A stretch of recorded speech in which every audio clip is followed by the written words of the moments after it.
For so long, we've shared this planet with them. We've co-evolved alongside them. And who knows how many different ways we've looked at them as prey, as food, as companions, as something beautiful to watch. How can we find out who our horses really are? Through learning about the wild ones. Hello, I'm Anna Louise and welcome back to Curious Equestrian. If you enjoy watching and listening to this podcast, please click subscribe so that we can continue building and growing our channel and bringing you brilliant guests like today. Bonny Mealand is an equine podiatrist who specialises in working with wild and unhandled equines. You might remember meeting Bonny in our documentary called The Horseness of a Horse, where you also met co-founder Dr. Emily Keeson. They founded together Learning Wild, where they take out groups into the wilderness around the UK and the world to study and learn from wild horses. Well, Bonny has now founded Touching Wild, an online academy that launches on the 17th of February, the start of the Year of the Horse. Bonny, welcome to Curious Equestrian. Thank you so much for inviting me. It's wonderful to be here. Now, we met in the wild fens of Cambridgeshire and we were studying the conic ponies for Learning Wild, and we heard all about your 20 years experience out in the wilds with horses, Bonny. And you said back then to us, and it was a question that really stayed with me, about who horses really are. And that growing up with horses, when you were obsessed with horses, you were told that they were very different to who they actually were when you learned about their personalities, their characteristics. What was it that you were taught about horses? Yeah, so I think all of us who are obsessed with horses and who grow up in the Western world have this introduction to them, which is very much based on the background of them being there for our purposes, for us to ride or to compete or to paint pictures of or to whatever it might be. And so that was really the place that I was coming from. It was like I loved them and I just wanted to be near them and smell them and just watch them and, you know, if possible, ride them. But that wasn't really possible when I was young. And I think the routes that are available to us do very much lead us down this sort of, they're here, they're a riding animal, they're, you know, this is how you train them, this is how you get them to do stuff, this is how you get the best out of them. And that was what I had available. That's what all of us have available. So it wasn't until I started working with wild, free-living, unhandled, semi-feral, whatever you call them, ponies and horses, that I started to see something different. So it was that point which was really a turning point for me, was this idea of, well, who are they? You know, this isn't matching up with what I thought I knew and what I'd experienced. You know, what we experience in the domestic horse world is consistent enough for us to think, I know horses pretty well. But when you see them in the wild, living life on their own terms, you see something completely different. And how did that feel, Bonny, growing up thinking you knew horses and then learning something very different when you saw them in the wild? How did that feel when you were coming to that realisation? Well, I've not been asked that before. It was devastating, actually. Yeah, it was really shocking, really sobering. And I think it was just a sudden realization of how much I'd misunderstood horses. And I think this can be part of the process for a lot of people. We do what we do and we do it in the best way we can. And then something happens and we question that. We start afresh, we look again. And I don't, you know, I mean, I certainly look back on some of the things I'd done with horses, particularly when I was a teenager, and think, oh, you know, I wish I hadn't done that.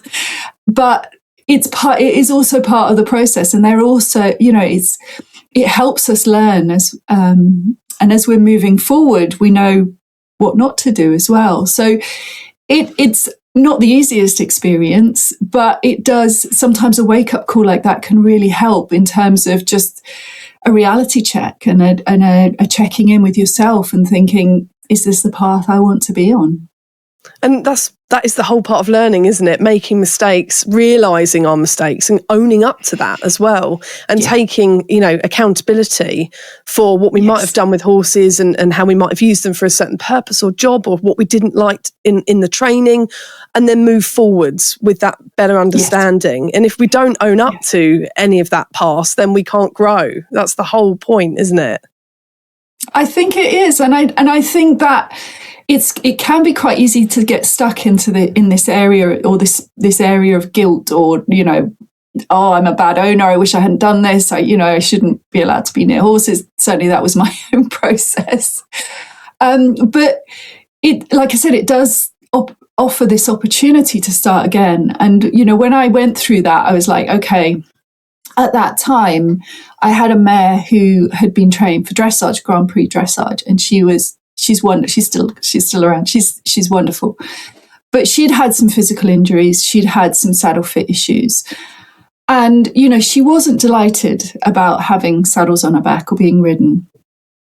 So I made this commitment to her and to myself. I was like, okay, I will not ride unless it's okay with you. And I was just in that whole process of trying to work out how to communicate that with her, because I think we can also get pulled into this sort of training them to accept things, which can be part of the process.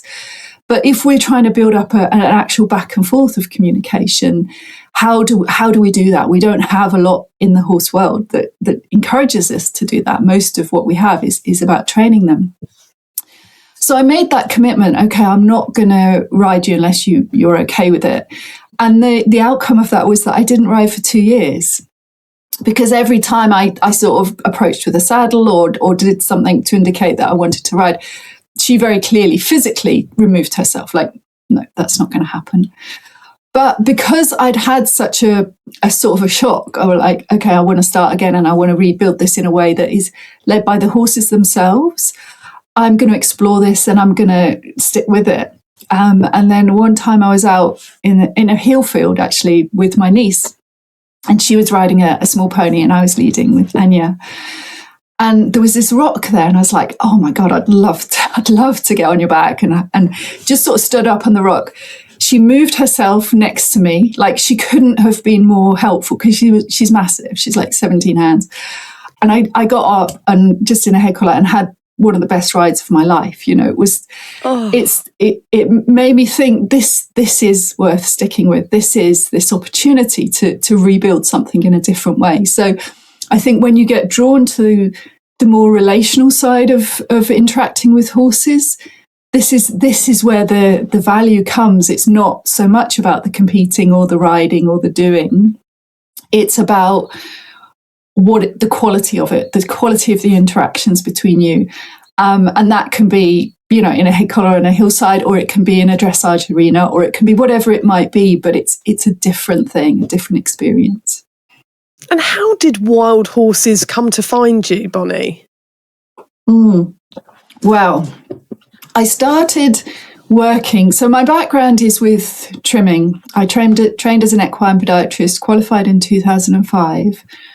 And always enjoyed working with horses that were slightly more challenging, labels like dangerous, difficult, problem. This led me to working with a group of about 50 semi-feral ponies on a very remote island.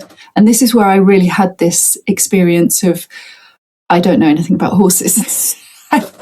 All my training methods are not working. What's going on? So I got very intrigued about horse behavior. I was before, for sure, but I got really intrigued. Like, okay, I'm gonna hunt out this information. I started reading research, looking at books, watching everything I could, and I couldn't quite find what I needed, the answers I needed, or the information I needed. And then I discovered the work of Lucy Rees. Now, she's an ethologist who's dedicated her adult life to traveling the world and studying wild horses. And she's an incredible woman. She's an absolute inspiration and a complete force of nature. I read her book, Horses in Company, and I was like, I have to get out there and study with her, and did that, and have done ever since whenever I can. And that really sparked this passion for observation and learning through observation. And the idea of wild horses, for horses that live life on their own terms. So when I got back to Scotland, I thought, right, I just got back from Spain, had the most amazing experiences there. Where can I do this in the UK? And luckily, I am not far away from the Highland Wildlife Park, which is in Aviemore. And I knew there were wild horses there. So I got in touch and I said very clearly, I would like to come just to observe the horses. That's literally all I wanted to do, because I just wanted to keep going with this incredible experience that I'd had. And I was lucky enough to be given permission to do that. I went and was taken around by the zookeepers. And we were watching the horses, talking about the behaviour, and they were telling me bits about the horses, and then they asked my background. So when I said, well, I trim the hooves of these feral ponies, their eyes lit up. And then they said, well, we need some help. Would you consider working with these wild horses? And it was funny because, to be honest, at that point, I was like, I don't know if I want to do this. I would love to know that there's some horses in the world that are just getting to be horses, doing their own thing, and don't have human interference in their lives. And I think this is, really a really special opportunity for them to live like that. But then, gathering more information, talking further, it's like, well, no, these horses do need intervention. If they have long toes, if their feet need trimming, if there's veterinary intervention, it's absolutely appropriate that happens. But it's like, how can that happen in a way that is low stress, is safe, and is much more aligned to the work that I was doing, rather than dart guns, or, that was basically the only way they had to handle them before. So that led me into, like, my intention was to observe, but it also led me into actually physically hands-on working with the wild horses. So it sort of snowballed, basically.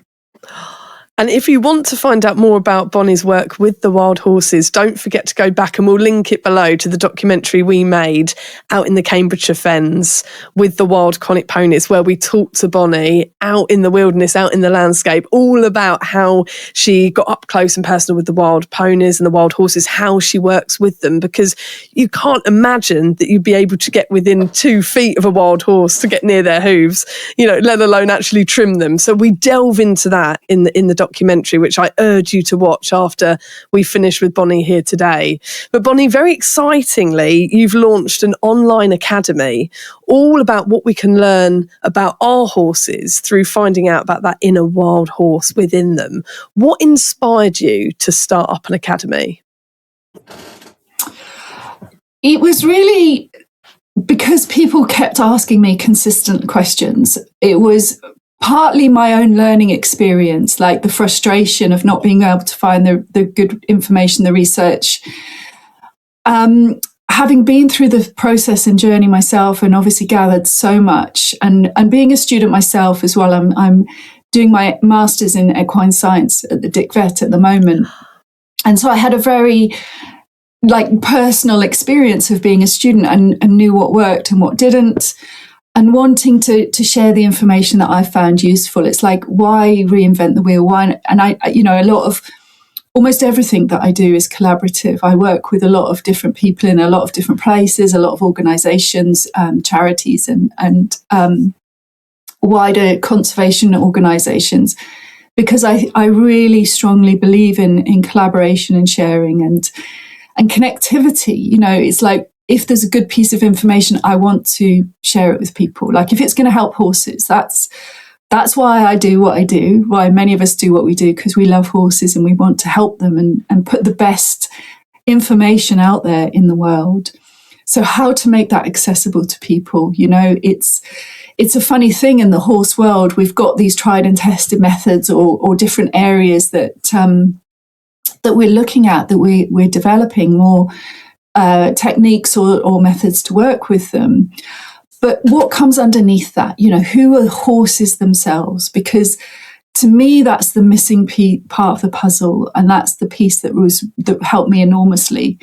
So really, the passion for the online education and the in-person. I love I love both, actually. I love the interactions of live, in a room with people. But I think it's just incredible that you can sit and have conversations with people all over the world. And then you get these different perspectives coming in and these different experiences. And there's such value to that. And I think when you find a group of people who are on a very similar path, who are like-minded, it's a wonderful way. Online connectivity gives us this way to share that. And then another part of my work and my research is that I spend an awful lot of time studying wild and free-living horses. And I have got a lot of footage. I mean, thousands of hours of horses. And I have friends all over the world with various different lifestyles, some in cities and some living lives where they might not have the physical capability of going out and experiencing that. So it's like, well, I could just put all of these videos online and people could watch this, because there's such value from this as well, from learning and sharing all of this amazing resource. So there were many things that went into building the academy. I launched an online course a couple of years ago called Through the Eyes of the Horse. And it was my first online course. And I thought, and all the research I did around it was really just to co-build with people. It's the biggest mistake people can make is build a course that they think is good, put it out there, because it might not be what people want. So to get that feedback and that process of back and forth. So I had this group of pioneers who came to do the Through the Eyes of the Horse course with me. And we all enjoyed it so much. I mean, I knew what I wanted, the information I wanted to share, what I wanted to teach, but the feedback from them would shape the direction that all of this went in. And I thought, this is how it's done. It's not just, here's me, the teacher, with a load of information, even if it's the best information in the world, sort of like putting it out there. It's a shared learning experience. And as I said, being a student myself, I really wanted to fine tune what I found helpful and what worked, which was definitely that peer sharing and conversations. So I structured the academy in a way that it's a learning journey. It's a 6-week journey, the first course. So it's a shared experience with others, and there's live sessions, so there's interactions, there's videos. So I've tried to put as much into it as possible for all these different learning styles as well, because one of the feedbacks that I get quite often is that my work appeals to people with neurodiversity, that actually these different learning formats can be really engaging. So why it's is that, nice Bonny? Just out of interest, as a recently diagnosed ADHD equestrian. Oh, right. Well, I'm dyslexic. I definitely. When I grew up, we didn't know about dyslexia, or if we did, it wasn't talked about. So I was very much told that, I was just stupid and couldn't learn, or whatever it was that they were saying at that time. So you take hold of that belief and you think that's a reality. My son at school was suspected to have dyslexia, so he went through the diagnosis process, and I joined him with that just to support him. And then it turned out that I actually scored higher than he did. But for me, it was like this freedom of like, oh, okay, maybe I'm not stupid then. Maybe that's an understanding things in a slightly different way, thinking about things in a different way. And I think I see that with the work that I do. I think because it's been so practical for so long, and I left school at 15, so I didn't have an academic background. I didn't follow the usual paths, but it was very experiential. It was going out there and doing. And I see that with other people that I work with who have neurodiversity. We think differently. We all think differently, for sure. There's no format for people. But I think when you've been, I suppose, maybe slightly on the outside, but certainly for me, being told that I didn't know how to learn, I couldn't do it properly, but then doing it in my own way anyway, that made me. I think when you're working with horses, you have these insights which they can't give you verbal information back, but you can sort of experience, what the experience is like, not being listened to, not being heard, not being understood. So you try all these different things that you might not want to try if you've followed a more straightforward path, I think. So I think that's a very jumbled answer to it. I think bringing in different learning styles is a wonderful way of exploring how to interact with horses.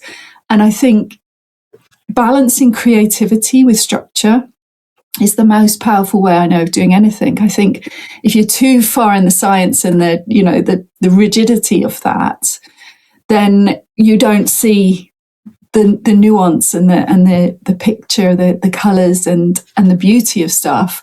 And if you're too much on the artistic sort of, you stray into woo-woo territory, and it all becomes, well, we can't describe it, so it's all just intangible somehow. But if you're in the middle of the two and able to go back and forth, and that's where different learning styles can really encourage us to explore those and see value in both, and hopefully bring them together. So that's sort of how I've tried to shape the academy. There's these possibilities which, depending on how you like to learn, you can pick and choose what suits you best, and things like listening. I think a lot of the time we're very encouraged to be very vocal and to, have our say and have an opinion about everything. And listening, true, real, proper listening isn't recognized so much. But a lot of people like to just sit back. I can claim this as well. We like to lurk on the periphery and just see stuff and listen and maybe say something at some point, but we learn differently. So it's about inclusivity and connectivity. I think that's really important. Well, it's so exciting to me on so many levels, and fascinating that you've said it's particularly connecting with those who are neurodivergent, as someone who has just been diagnosed with ADHD and who has realised that I've spent my entire life self-medicating with the great outdoors and horses, and how they are incredibly healing for, the symptoms of ADHD that are quite difficult to manage sometimes. I've been very lucky that I'm very high functioning with my ADHD, but certainly horses have played a massive role in, calming me and channeling that energy that we seem to have both physically and mentally with ADHD. So all really, really interesting. The fact that you've linked that, Bonny, it's incredibly telling, and I'm not surprised at all. But love that you have hours and hours of footage for all the reasons you mentioned, not only for those who cannot access the great outdoors and these wild horses, but for many of us, we will never travel the world meeting all these different breeds of equine and seeing them in their natural habitat. So exciting. I'm ecstatic at the fact that, you have this bank of video footage that we can immerse ourselves in that remotely and get to know these different horses. And also that you are helping people with their domesticated horses through the lens of the knowledge you have about our wild horses. So I wanted to ask you, what can we learn about the horses we have in our fields through learning more about the wild horses in the great expanse? Everything. I mean, to give you a really short answer there. So what studying wild horses does is it gives us a blueprint of who horses are. It gives us a baseline. And I think a lot of the time, people can see wild horses and domestic horses as separate. I have a domestic horse, so what's the relevance of the wild horse, or the other way around? Wild horses lead a romanticized lives, they're wild and free and they run around all over the hills type thing. So again, this is where bringing a bit of balance into this is really important. So in science, when you're working with information, you've got to have a baseline. You've got to have a point of reference, because if you don't understand what normal is, you won't recognize abnormal. So when I did my EP training, my equine podiatry training, it's a 2-year training course. The first year, all you study is normal feet. That's it.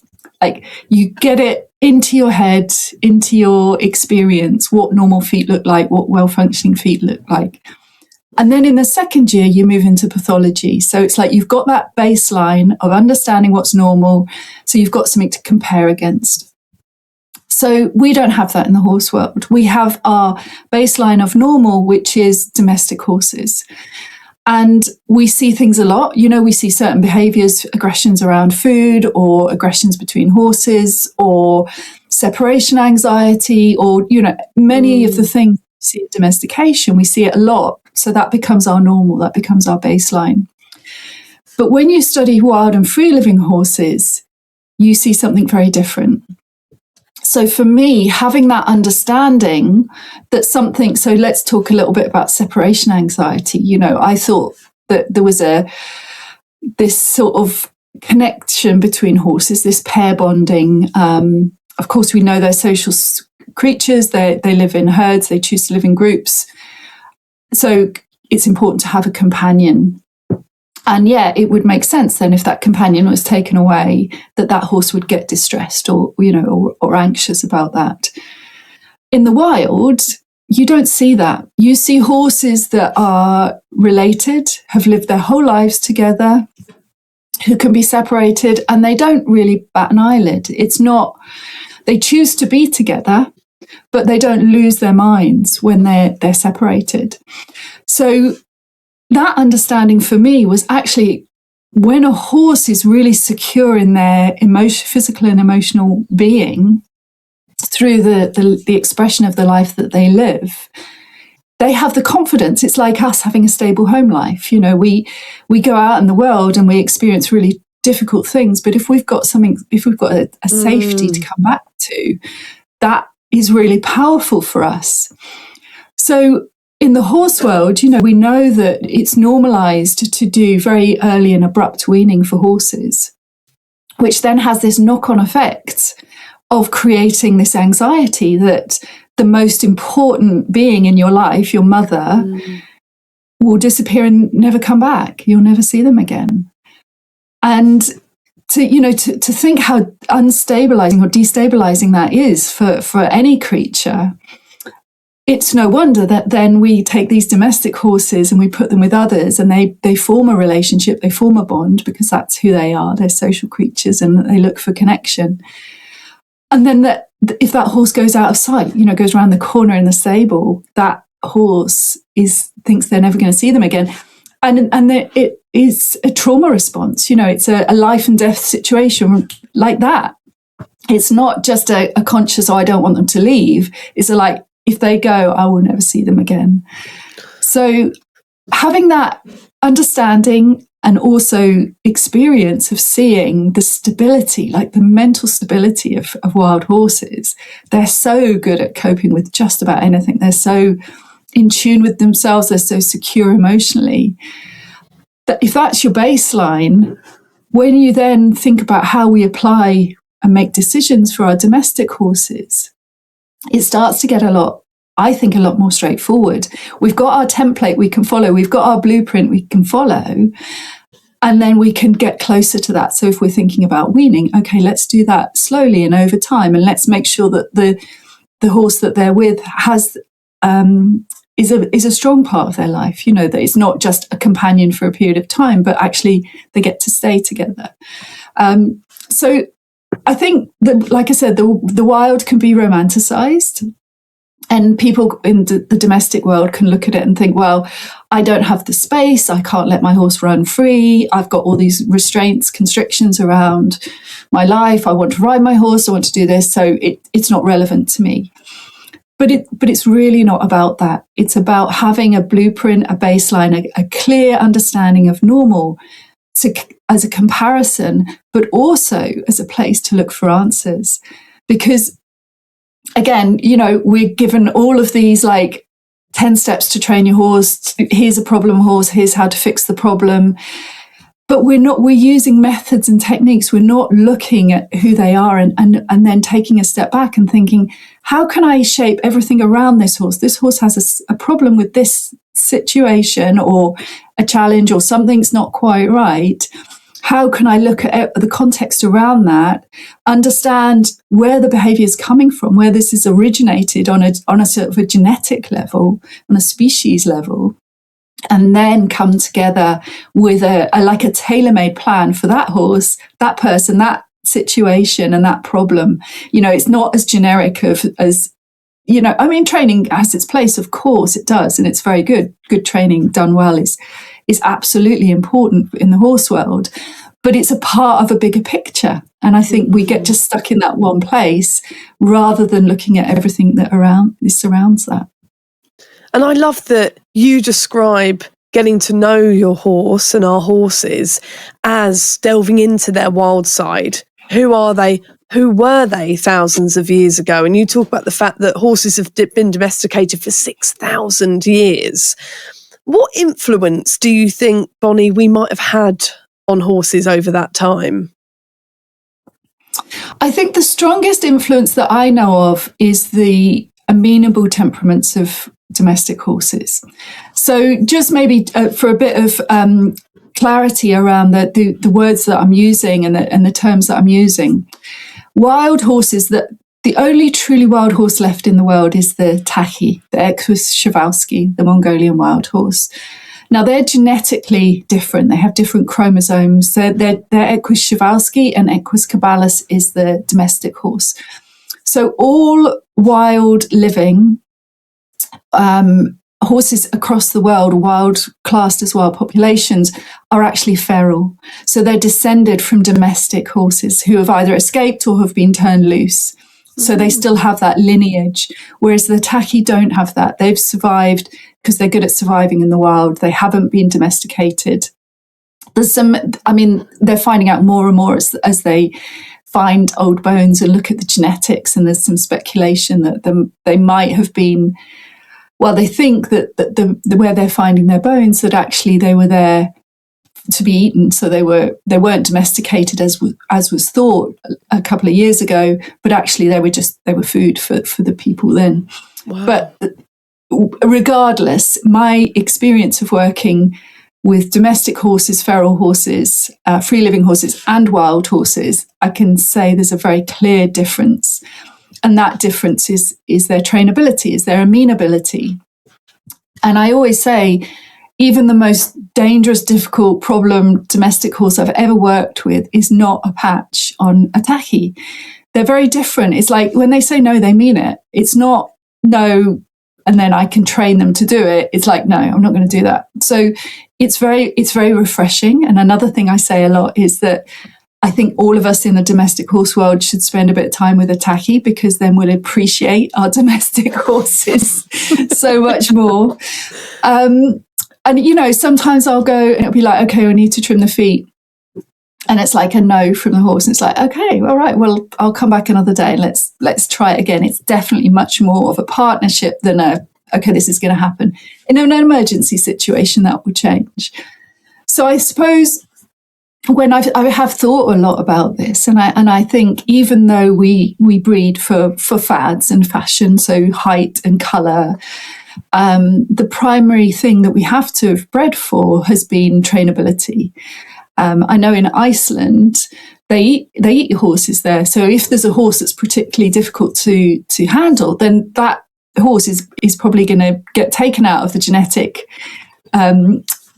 lineage, because they'll be eaten. So if you think about that in the context of domestication, if they're a difficult horse, we would choose not to breed from them generally.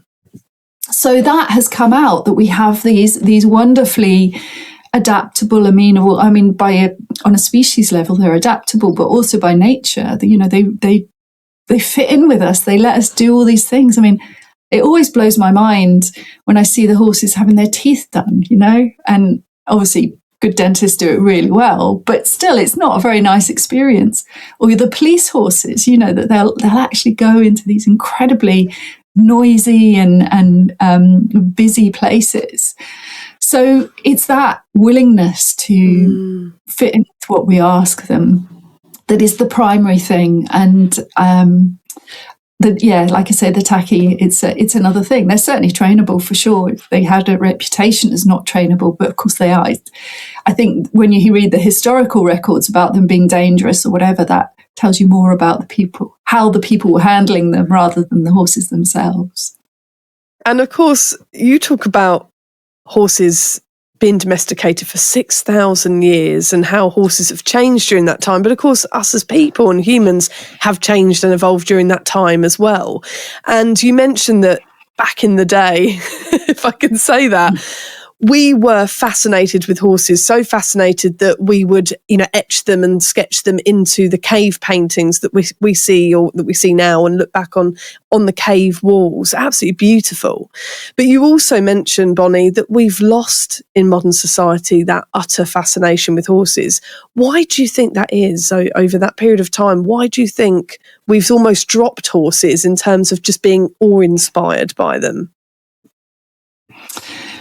I guess it's cultural, isn't it? I guess a turning point was probably around the time, well, maybe even before the Industrial Revolution, but, during times of warfare, horses were conscripted. They were what made it possible for people to travel long distances, to be really agile, to help humans in literally life and death situations. So that's a huge shift. That goes from a nice animal to have around to an animal that can save your life or make the difference between you living or dying.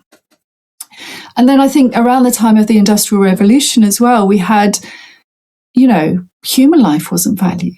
People were looked on as tools, or as, what's your value to society? How can you contribute, and what's your purpose? It's like, human rights weren't even really a thing then either. So when we look at the lineage of a lot of what we have, things are definitely changing.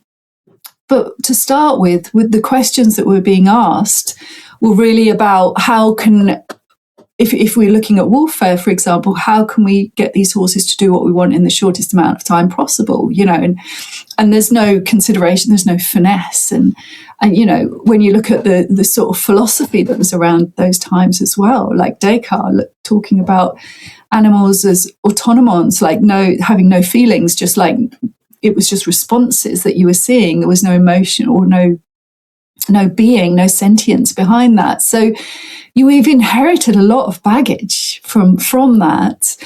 And like I said, things are changing, and people are doing wonderful research, and we're, all of us who are obsessed with horses and love horses know how wonderful they are and are enamored by them.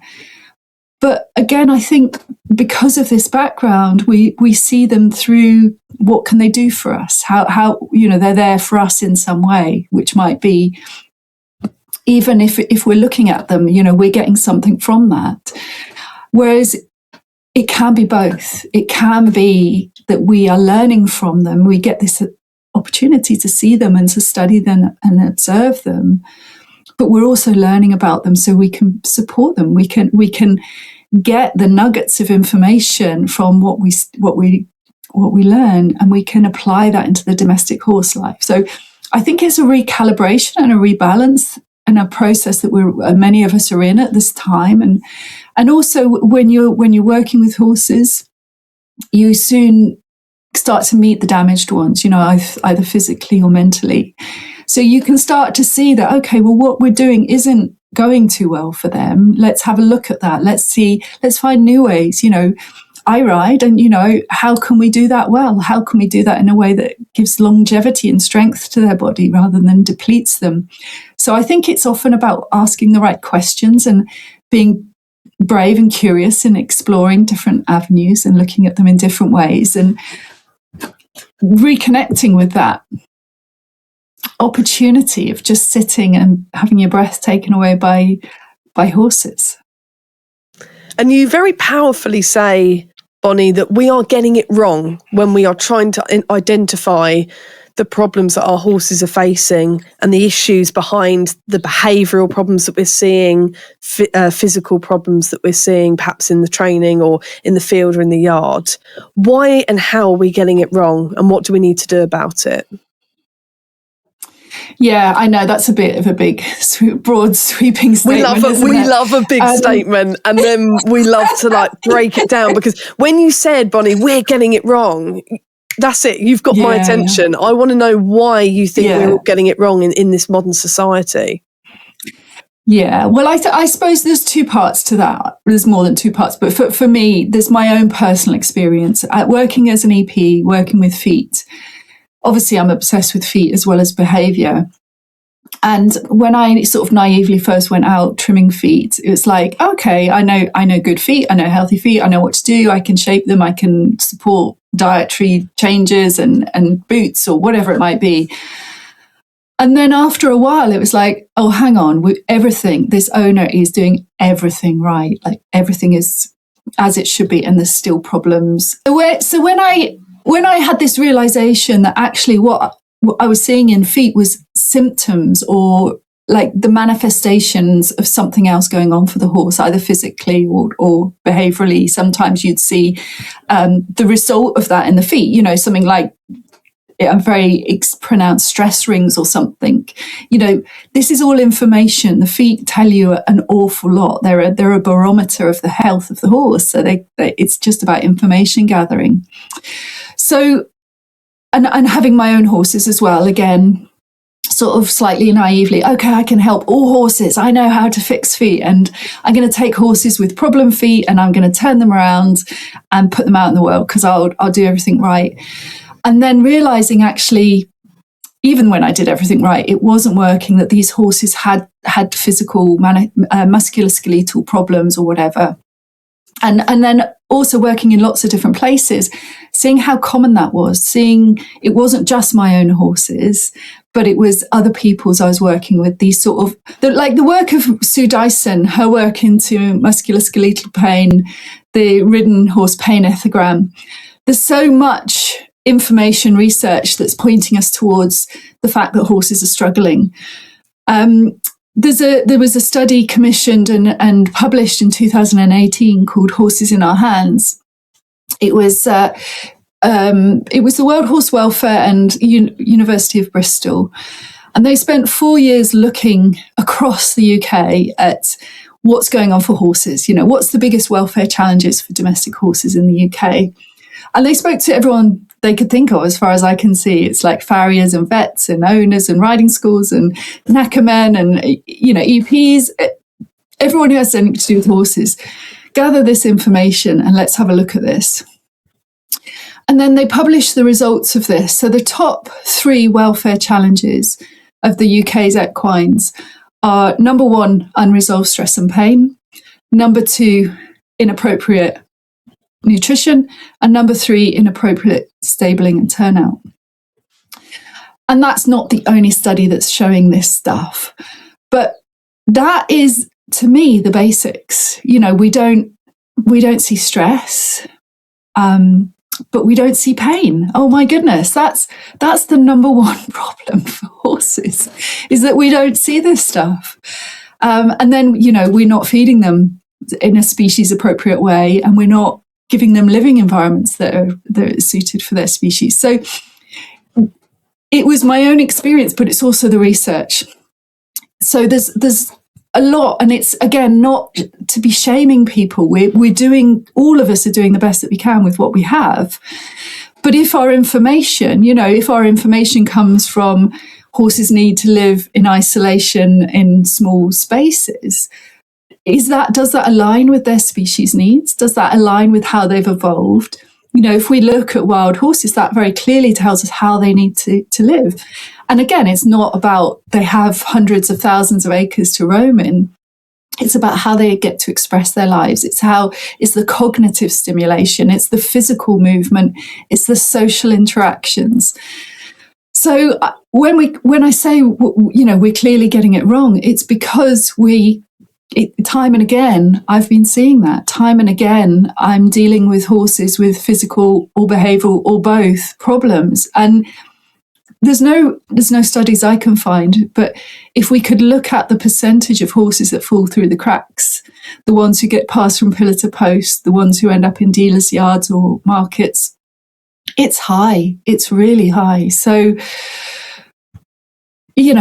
a long, hard, cold look at where we are is never a bad thing. And I think the social license to operate pressures around all of this are pointing us in a direction as well, that it's like, okay, well, not all of what we're doing is bad at all, not by any stretch.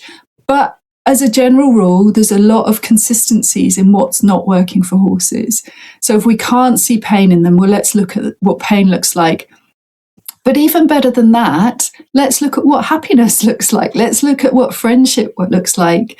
So one of the people that I collaborate, who you also interviewed a couple of years ago, Dr. Emily Keeson, her research is all about affiliative behaviours between horses. Because what she's interested in is what friendship looks like, because the social connections of horses is the most important thing in their lives. And I know, having been involved in academia and science, not to make definitive sweeping statements like that, but I definitely will, because wherever I go in the world, it's about the social connections, stable social connections between horses. So research like that is so valuable, and that starts to give us a clearer picture. We do definitely need to recognise stress and pain, but also we need to know what the nicer, gooder, that's not better stuff looks like.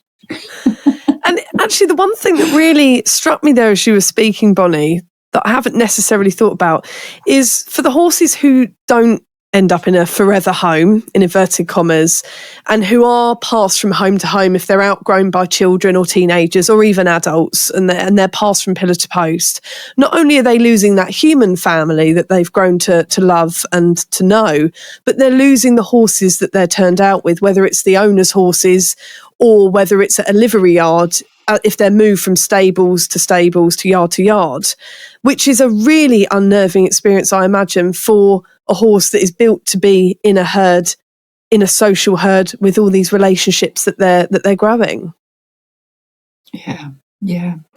And I think that's, if we changed one thing in the horse world and we prioritise their social stability and we made a commitment to keeping them with their friends, and I often, maybe unprofessionally, I don't know, but I often refer to the groups that horses live in as their families, because I think that sort of really points you towards the importance of these connections. It's not about having company. It's not just having a horse.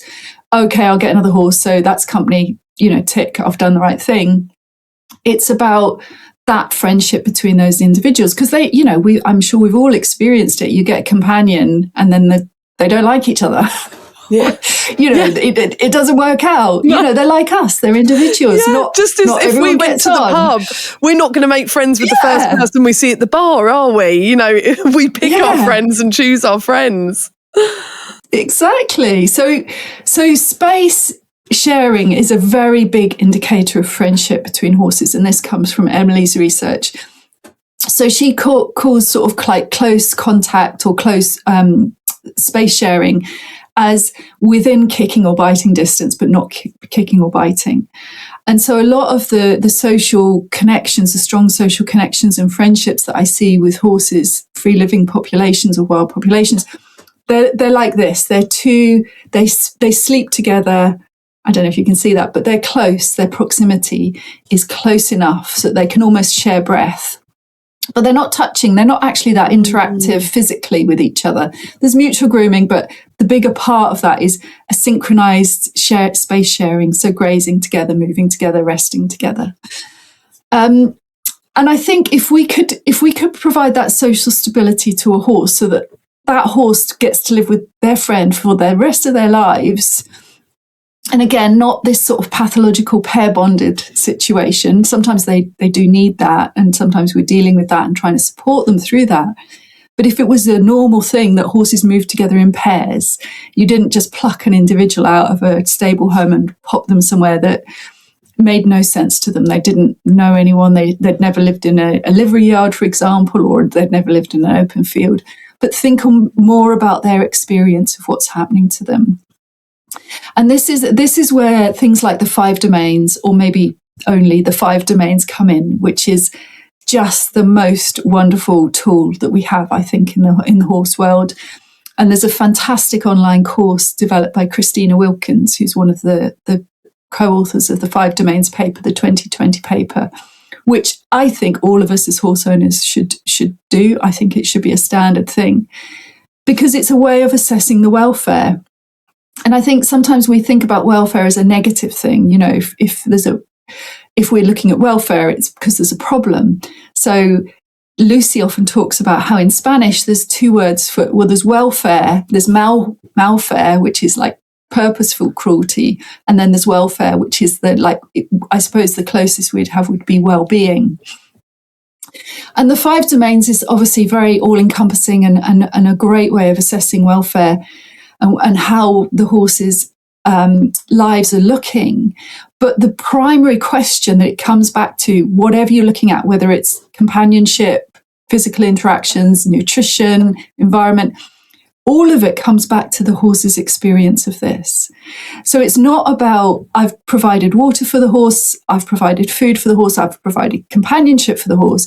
It's what's the horse's experience of that? What's the horse's experience of this companionship? Do they like this horse? Does that horse bully them? Do they share space and food, or do they, try to kick each other every opportunity? And when we shift that question, and this is why going back to the first course that I developed, Through the Eyes of the Horse, it's to point us towards their experience of their lives. It's not about us just buying them the right, food and equipment and providing things.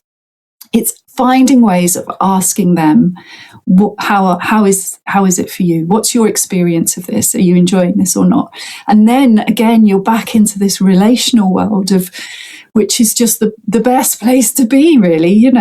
When you talk about children's ponies who get pushed from pillar to post, that if we valued the relationship, the relationships our children have or we have with these animals, as much as what we want to do, whether we want to compete or just ride or whatever we want to do, it shifts it. So, it's not they're outgrown, they have to go. It's like, this is this is my friend, and I will keep this friend and support them in the best way that I can. And we develop the provision within the horse world for that. So that's shifting things. So instead of moving individuals around, which is probably the most destabilizing thing for a horse, we support them. Because like I said, when you see a horse that's very emotionally stable because the world makes sense to them, on a species level, it makes sense. The things that they can cope with, the things you see wild horses doing just blow your mind. It's absolutely amazing. And the confidence it brings, it's like they can get themselves out of trouble. They know how to make decisions. They can navigate complex terrains. They can watch somebody leave them and not lose their mind, then, because they know, their own inner world, it has a stability to it, an equilibrium. So I think that's really how we can, again, shift the conversation and look from their perspective to guide us as to what we do and how we do it. And Bonny, I've got to ask you, because as well as your online academy that launches on the 17th of February, you also run Learning Wild, where you take groups of people out into wild spaces across the UK and the world to observe wild and feral horses and ponies. What do you still learn when you take on these trips? With all your wealth of experience, decades of experience with wild horses, what do you still learn on those sessions, in those workshops? Well, it's very interesting because there's always so much. I think one of the things I always learn is how much more there is to it. The depth, again, the nuance, the subtleties. It's like you start to notice something subtle, you pay attention to that, and then there's whole other levels of it that you just had no awareness of before. So it's so, it never ends. There's always something intriguing. Another part of it is the groups of people that come. Honestly, it's just, well, you'll know because you met a lot of the people that were on the Learning Wild course at Wick and Fen. It's the most incredible group of individuals, who have these diverse backgrounds. And some people aren't even into horses, strangely. I don't know why, but, they might be interested in the ecology or another aspect of it. There might be anthropologists or something else, but we all bring this life experience. And then when we start having conversations, the places that we go, the things we explore, I think one of the best workshops I ever ran was a mix of professional horse people, trainers and vets and, physios and stuff like that, and zookeepers. And I didn't intend it to be like that. It just developed. It was a 50-50 mix. I was like, I wonder how this is going to go. I know there's relevant stuff that's going to appeal to people, but I wonder how this is going to go. But the cross-pollination of ideas and the sort of, I've never thought of it like that, or, oh, God, you do it like that, I'd never realised. That, I think, opens up our conversations. And I think that's what we experience with Learning Wild. We go there to study horses and we see unfolding richness of observational data and information. But then the conversations we have around that the exploration of what we think we might have seen and what it could have been, and is that consistent, and we see it again, that I find very, very exciting. And then, like I say, people with these specializations who come in and just like, giving context. A geologist who told us loads about the geology of the land the horses were on. It's endlessly fascinating. So I love, Learning Wild is just, I love it. I mean, I co-run them with Emily, so that's another amazing opportunity to be with Emily and to listen to her knowledge and wisdom. And when we're running these courses, we're collecting data all the time as well. So this information, when I was saying about thousands of hours of videos, this is like a database that we can use for research, that we can continue to expand and develop on. So as we start to notice these nuances, we can then pay more attention to them, and we can, if the student's looking for a topic and you want to focus on something, then it's like, okay, here you go. Here's a library. Off you go, get started with that. And I love that you mention the other equestrians, or potentially, as you mentioned, non-horsey people as well that come on the courses, because when I joined you and Emily, what I loved was all of us sharing kind of how we found horses in our lives and the different angles that we came at it from, and that sort of comparison and story. Everyone was telling different stories about what they'd experienced either as a child or coming to horses later in life as an adult, and how we all came from different areas of the UK. And if you think about it, on our day-to-day lives with our horses, it's quite a small community, isn't it? We either have, if we're based on a livery yard or at a stables, we have the other owners that are there. If anyone competes or shows their horses, they might have a showing community locally. And then we have our suppliers, don't we, down the road who sell us feed and hay, and we talk about horses in passing there. Very small circles. And I don't know about you, but I've loved, the opening of, YouTube podcasts like Curious Equestrian, of Instagram growing and building more online communities where you can connect with equestrians who feel a similar way about you and follow accounts that resonate with you, which is wonderful and opens up all of our worlds. But then you take it that one step further, where we can meet in person other equestrians with similar views, similar interests, all on the same sort of passion and quest for knowledge, and making these friendships that are sort of further flung. Yeah. And actually, that was one of the things I left out of the academy as well. It's like a lot of these conversations that we have in person, they need a home to continue. Yeah.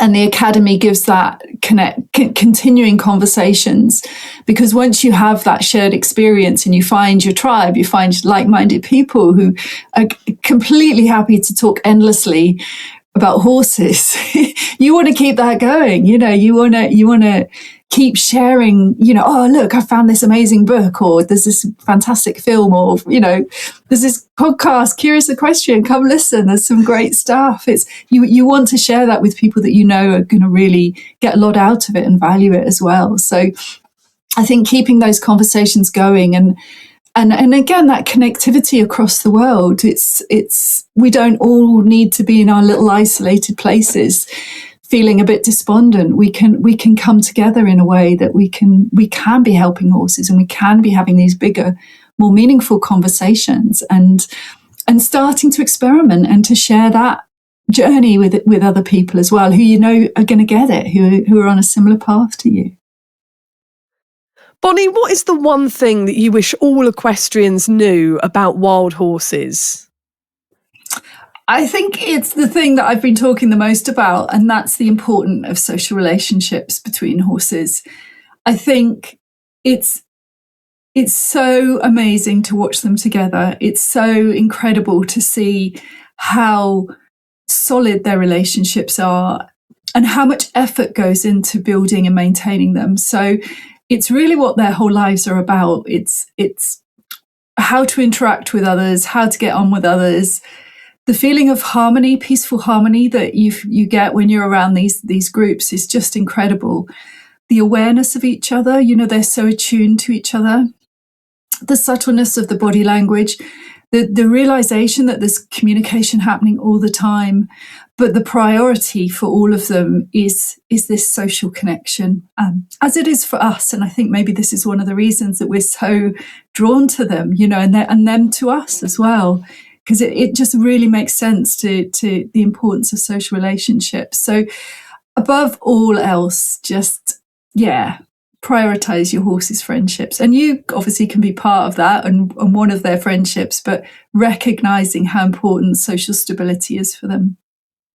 And you mentioned at the beginning of the episode, Bonny, that devastation that you felt when you look back and you realised how misunderstood horses have been, not only in your life, but in the people around you. Do you feel it's your purpose to create your academy, to create these incredible workshops out in the wild, to make a difference to horses' lives and to make change? Oh, absolutely. I was very lucky. I developed a business compass early on for my business, which is called Touching Wild. And my business is named after a book called Touching the Wild by the ethologist Joe Hutto. And he's a scientist who spends his life studying animals by living with them. So Touching the Wild is about 9 years with mule deer. So it was very important that it was intentional when I was naming my business.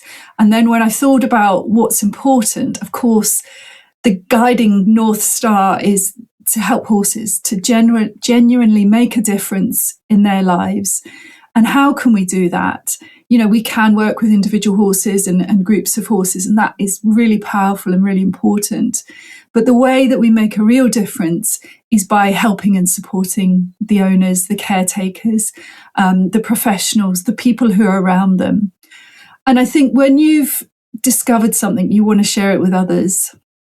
And when you've discovered something really powerful, really profound, really impactful, it's just, you just want to share it. And that's really at the heart of my work is how can I've got this nugget of information. I've got many nuggets, but this particular one, how can I best share that with people? Is it in person? Is it online? Is it through mentorship? Is it exploring all of these ways?